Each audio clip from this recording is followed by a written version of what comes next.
এই সংসারে যখনই দুজন মানুষ একত্রিত হয়ে কোনো সমস্যার বিষয়ে আলোচনা করেন, তখন হয় সবার শেষে কোনো না কোনো সমাধান বের করেন বা কোনো না কোনো বিবাদ করেন।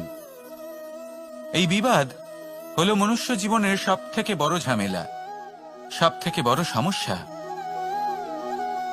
ভেবে দেখুন, এই বিবাদ কেন হয়? তখনই হয় যখন বার্তালাপ ঠিকমতো হয় না। আর বার্তালাপ ঠিকমতো কেন হয় না? কারণ বেশিরভাগ সময় মানুষ একটাই ভুল করে বসে। সামনের মানুষের কথা শোনেন, কিন্তু তার উত্তর দেবার জন্য, তার কথার মর্ম বোঝার জন্য নয়। কিন্তু যেদিন থেকে, যে মুহূর্ত থেকে আপনি এটা শিখতে শুরু করে দেবেন যে আমি অপরের কথা শুনব, কিন্তু সেটা বোঝার জন্য, তাকে উল্টে জবাব দেবার জন্য নয়, সেদিন থেকেই বিবাদের সমাপ্তি ঘটবে আর বার্তালাপ স্পষ্ট হয়ে যাবে।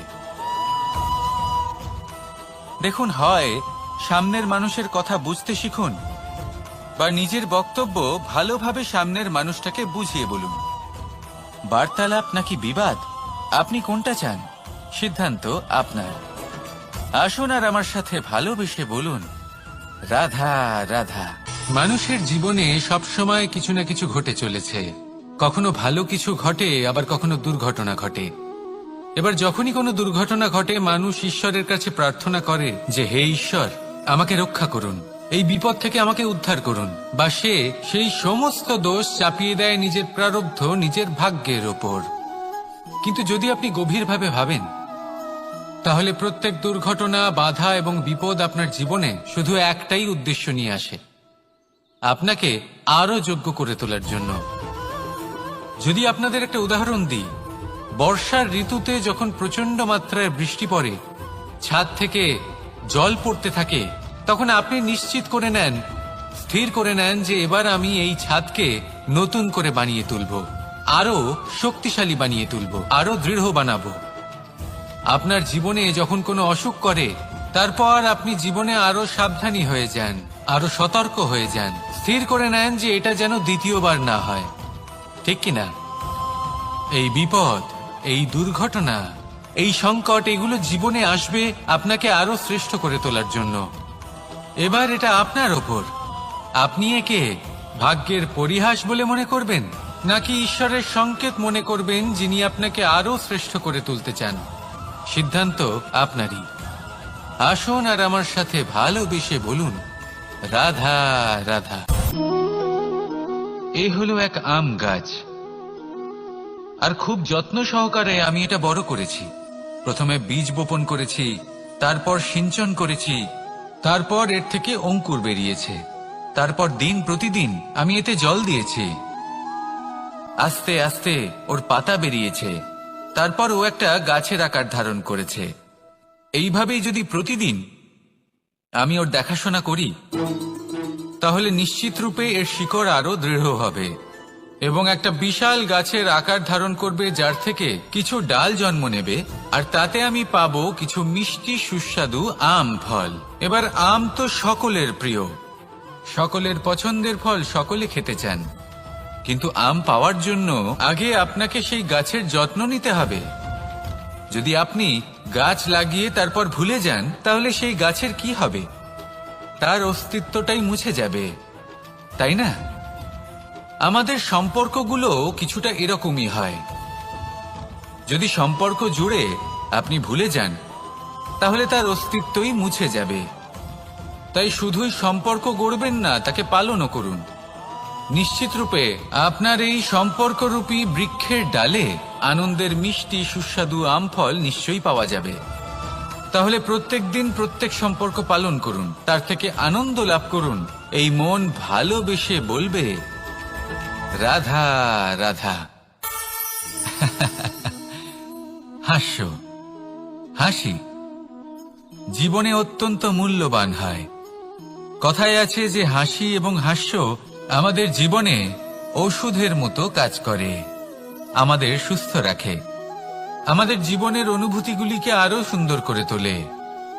কিন্তু প্রত্যেক ওষুধের মতোই এর সাথেও এটাই হয়। প্রত্যেক ওষুধ সঠিক সময়, সঠিক মাত্রায়, সঠিকভাবে গ্রহণ করতে হয়।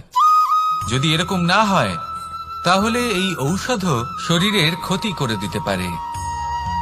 এবার আপনি ভাবতে পারেন, হাসি থেকে কিভাবে ক্ষতি হতে পারে? আপনি যদি অন্য কারোর উপরে হাসেন তাহলে হয়তো তার মনে কষ্ট হতে পারে, তার অন্তরের মিত্র হয়তো শেষ হয়ে যেতে পারে, আর অন্তরের শত্রু জেগে উঠতে পারে। কিন্তু এটাই যদি আমরা সকলকে সাথে এনে সকলের সাথে হাসি, তাহলে হয়তো আমাদের অন্তরের এই হৃদয়ের ভেতরে লুকিয়ে থাকা যে শত্রু তা শেষ হয়ে যেতে পারে, আর অন্তরের বন্ধুসত্তা প্রকাশিত হতে পারে। ঠিক কি না? এবার আপনাকে উদাহরণ দিই। যখন দ্রৌপদী দুর্যোধনকে নিয়ে হেসেছিল তখন তা মহাভারতের সৃষ্টির কারণ হয়েছিল। কিন্তু সেইখানেই যখন পার্থ আর মাধব একসাথে বসে মৃদুমন্দ হাসতেন তখন ধর্ম স্থাপন করা হয়েছিল। তা আপনি কি চান? কাউকে নিয়ে হেসে তাকে আঘাত করতে চান, নাকি সকলকে একসাথে এনে তাদের হাসিয়ে তুলে ধনাত্মক প্রভাব ফেলতে চান? সিদ্ধান্ত আপনার। আসুন আর আমার সাথে ভালোবেসে বলুন, রাধা রাধা। অনেক সময় আমাদের মনেই ভাবনা আসে যে আমাদের নিরীহ স্বভাবের সুযোগ নিয়ে এই সংসারের মানুষ শুধু আমাদের দুঃখই দেয়। কতবার এমন মনে হয় যে আমরা সবাইকে সাহায্য করার জন্য এগিয়ে যাই আর সকলে আমাদেরই দোষ দেয়। অনেক সময় এমন মনে হয় যে আমরা শুধুই সৎকর্ম করি, সকলের ভালো চাই, কিন্তু সকলে আমাদেরই বিষয়ে খারাপ কথা বলতে থাকে। দুঃখ হয়, কিন্তু আমাদের এটা ভেবে দেখা উচিত যে মানুষ আম গাছের গায়ে পাথর ছোড়ে, শাল গাছের গায়ে পাথর কেন ছোড়ে না? কারণ এই আম গাছে পাওয়া যায় মিষ্টি এবং সুস্বাদু ফল। অন্যদিকে শাল গাছ থেকে আমরা কি পাই? শুধুই কাঠ। তাই যদি আপনাকে কেউ কথা শোনায়, আপনাকে কোনো কিছুতে বাধ্য করার চেষ্টা করে, আপনার বিষয়ে অনুচিত কথা বলে, তাহলে নিশ্চয়ই আপনার মধ্যে এমন বিশেষ কিছু আছে যা তাদের মধ্যে নেই। নিজের মধ্যে আত্মবিশ্বাস বাড়িয়ে তুলুন, ধনাত্মক ভাব আনুন, সৎকর্ম করতে থাকুন। কোনো কটুতা এই মনে প্রবেশ করতে দেবেন না। এই মন সুপ্রসন্ন হয়ে বলবে, রাধা রাধা। সিংহ। কথায় আছে সিংহ হলো বনের রাজা, কিন্তু যখন সিংহের তথা বনের রাজার খিদে পায় তখন তাকেও বাইরে এসে কর্ম করতে হয়।